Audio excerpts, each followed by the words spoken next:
हमसे हमारा कोई बिछड़ जाता है तो हमें बहुत दुख होता है, और हो भी क्यों ना, क्योंकि हमने उसके साथ अपने सुखों के पलों को, अपने दुखों के पलों को बांटा है। इसीलिए भगवान गीता में कहते हैं कि जो ये शरीर है, ये शरीर केवल कर्म के लिए है, कर्म सामग्री है, ये केवल हमें दूसरों की सेवा में ही इसे लगाना है। लेकिन ये बात समझने में काफ़ी समय लग जाता है और तब तक बहुत देर हो चुकी होती है। जो मनुष्य इस बात को जान लेता है कि जो शरीर है वो हमारा अपना नहीं है, इसके अंदर विराजमान जो शरीरी है वही, यानी कि जो देही है वही, और उसको न मारा जा सकता है, न जलाया जा सकता है, न काटा जा सकता है, न सुखाया जा सकता है, न गीला किया जा सकता है।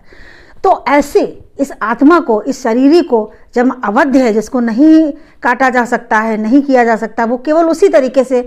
एक शरीर से दूसरे शरीर में जाता है जैसे कि पुराने वस्त्रों को जब हम छोड़ देते हैं और नए वस्त्रों को धारण कर लेते हैं, उसी तरीके से शरीर भी ये पुराने शरीर को छोड़कर नए शरीर को धारण करता है और अपना आगे का जीवन बिताता है। कहने का सिर्फ मतलब ये है कि जो मनुष्य इस बात को समझ लेता है वो दुख के सागर से ऊपर उठ जाता है, फिर उसे दुख के सागर में गोते नहीं लगाने पड़ते हैं।